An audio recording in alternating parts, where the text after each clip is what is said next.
Hello everyone, ఇలాంటి videos మీకు ముందుగా కావాలి అనుకుంటే మా ఛానల్ని సబ్స్క్రైబ్ చేసుకొని పక్కనే ఉన్న బెల్ ఐకాన్ని క్లిక్ చేయండి. అప్కమింగ్ రివ్యూలోకి వెళ్ళిపోదాం. ఆనందభైరవి దామినిని గెలిపించడానికి ఒక ప్లాన్ వేసుకుంటారు.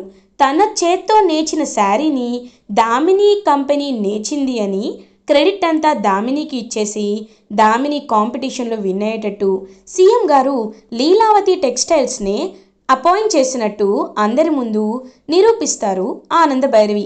అదంతా చూస్తూ అనన్య మైండ్ బ్లాక్ అయిపోతుంది. దర్శన్, శరణ్య షాక్ అయిపోతారు. అసలు ఏం జరుగుతుంది?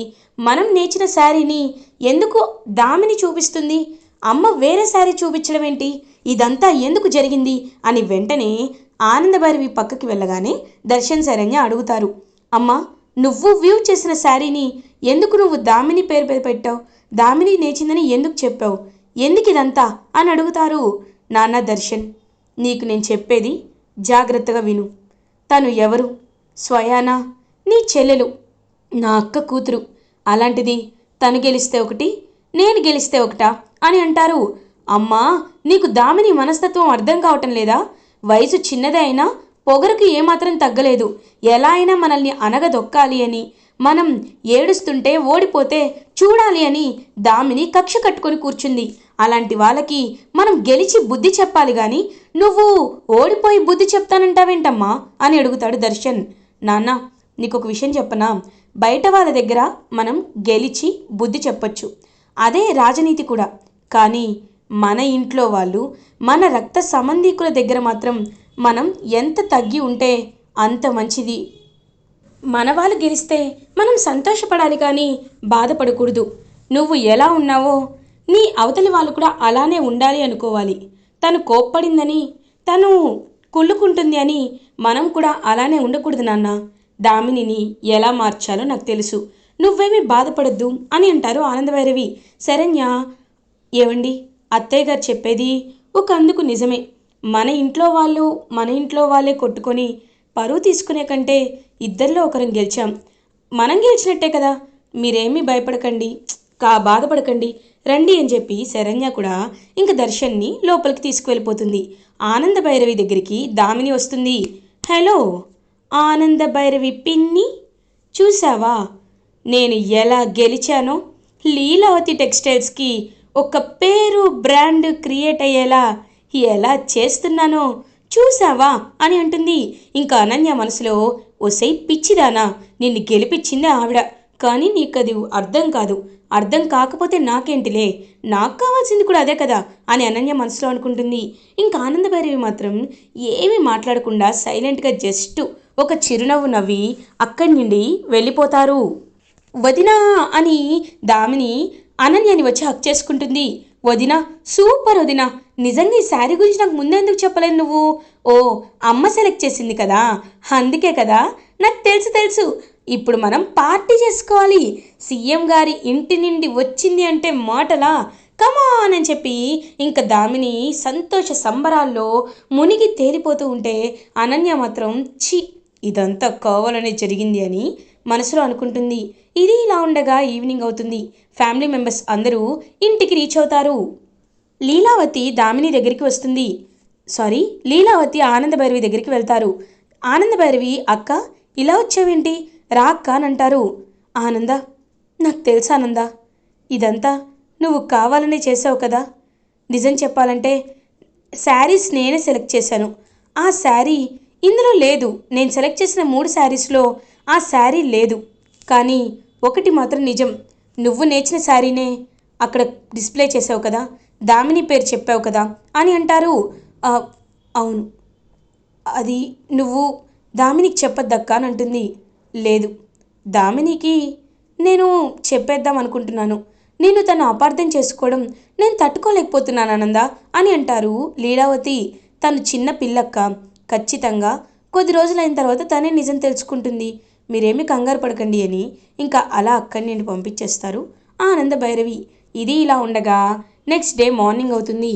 అనన్య చాలా అంటే చాలా కోపంతో రగిలిపోతూ ఉంటే ఇంకా ఆనందభైరవి అనన్య వైపు చూస్తూ, ఏంటే పిల్ల పిచ్చుక, మా 2 ఫ్యామిలీస్ని ఓడించి నువ్వు గెలవాలనుకున్నావా? ఛీ, నీదసలు ఒక జన్మేనా? నాకు ఒకటి అర్థం కాదు, నీ మైండ్ ఏంటో, నీ కుళ్ళుబోతుతనం ఏంటో అస్సలు అర్థం కావట్లేదు. మా ఆస్తి కావాలి, నా పేరు కావాలి, నా హోదా కావాలి, నా పలుకుబడి కావాలి, కానీ నేను గెలవకూడదు.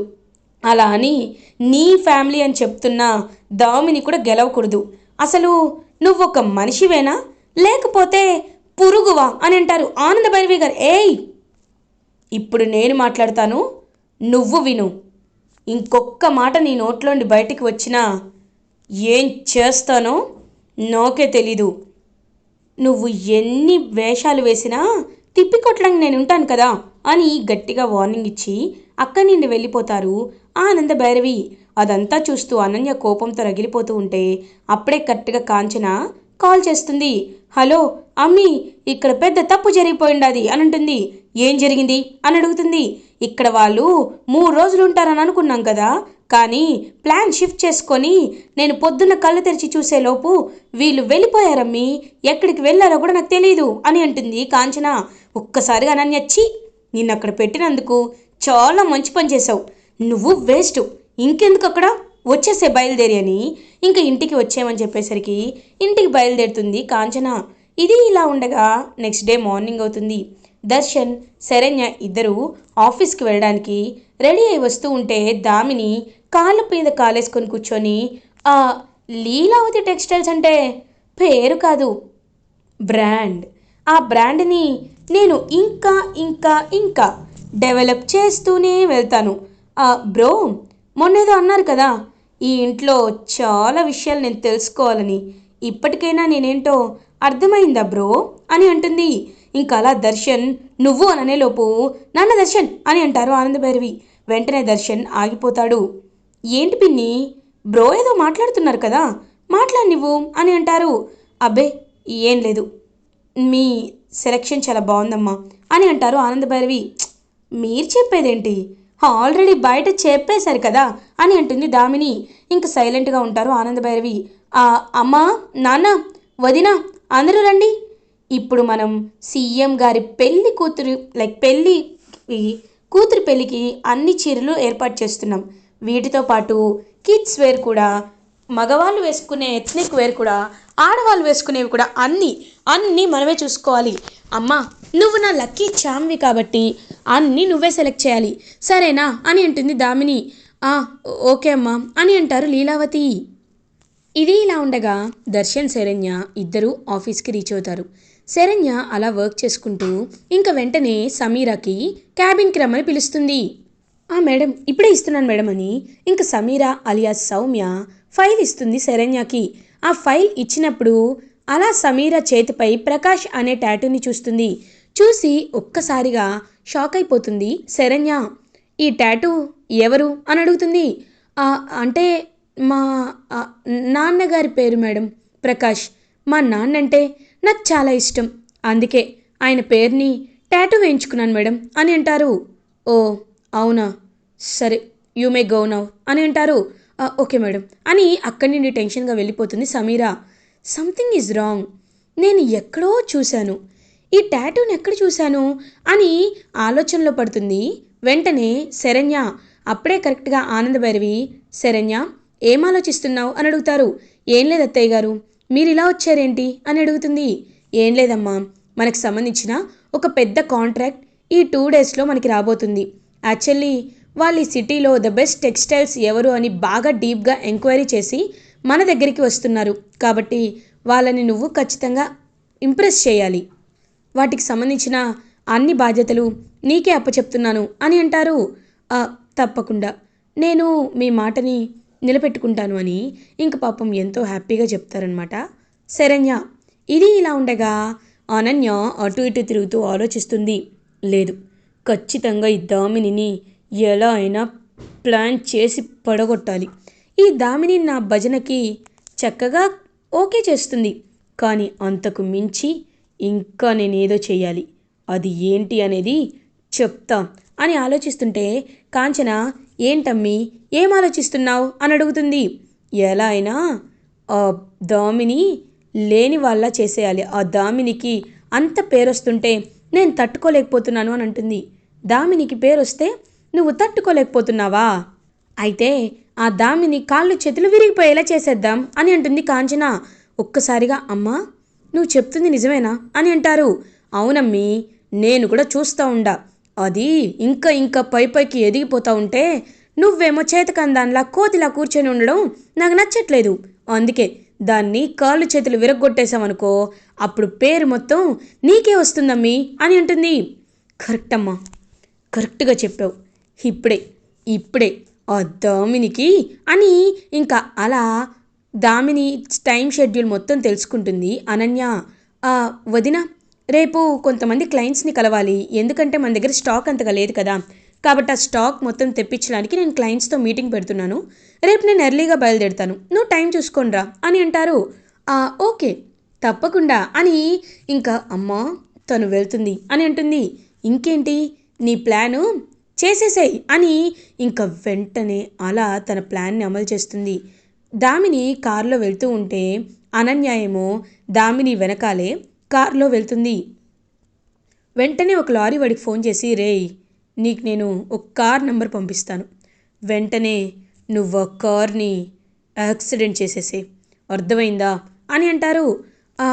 మేడం యాక్సిడెంట్ అంటే అని అంటారు. ఏరా ఎప్పుడు చేయలేదా అని అంటారు.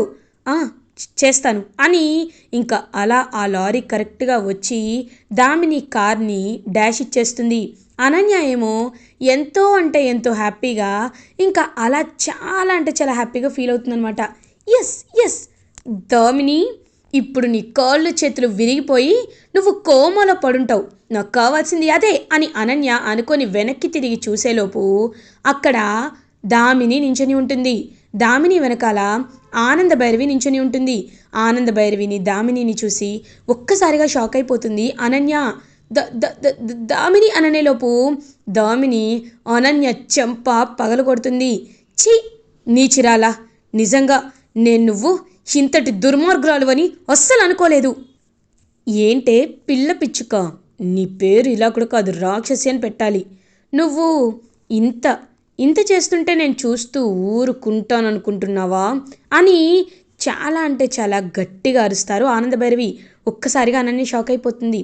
ఎప్పుడైతే అనన్య అండ్ కాంచన ఇద్దరు మాట్లాడుకుంటారో అదంతా వినేస్తారనమాట ఆనంద భైరవి. విని వెంటనే ఇంకా అలా వెళ్ళి తనకైతే చెప్తారు. చెప్పి చూస్తూ ఖచ్చితంగా ఇదంతా ఎలా అయినా ఆపాలి అని గట్టిగా ఫిక్స్ అయ్యి ఆపడానికి ప్రయత్నిస్తారు. ఆపాలి అని అనుకునే లోపు అక్కడికి దామిని కారులో బయలుదేరుతుంటే, దామిని నేను చెప్పేది విను, అదిగో ఉంది కదా అనన్య, తను నిన్ను ఇప్పుడు యాక్సిడెంట్ చేసి చంపేయాలి అనుకుంటుంది, కాబట్టి తన్ని ఎలా అయినా నువ్వు తప్పించుకోవాలని అంటారు. ఏంటి పిన్ని, వదినపై నాకు చాడీలు చెప్తున్నారా? వదిన అలాంటిది కాదు అని అంటారు. తను అలాంటిదో కాదో నీకే తెలుస్తుంది, కావాలంటే నువ్వే తెలుసుకో అని ఇంకా అలా ఒక ఫేక్ కార్ని పంపించి వెనకాలే వీళ్ళు వస్తారు. ఇంకా వెంటనే అర్థమైపోతుందనమాట.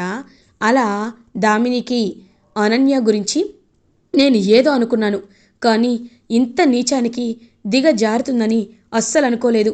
ఛీ నిన్ను చూస్తుంటేనే అసహ్యంగా ఉంది అని అనన్యని బాగా అసహించుకొని అక్కడి నుండి వెళ్ళిపోతారు దామిని. ఇంకా దామిని ఆనంద భైరవి కాళ్ళు పట్టుకొని, పిన్ని నేను మిమ్మల్ని ఎంతో ఎంతో అపార్థం చేసుకున్నాను, కానీ మీరు మాత్రం ఎప్పుడు నా మంచి గురించి ఆలోచించారు.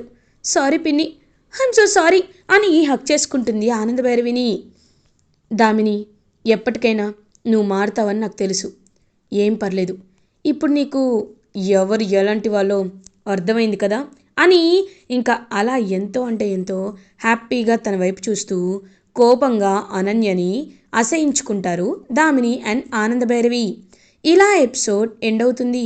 ఫర్దర్ ఎపిసోడ్ రివ్యూస్ ముందుగా మీకు కావాలి అనుకుంటే మా ఛానల్ని సబ్స్క్రైబ్ చేసుకోండి. Thanks for watching.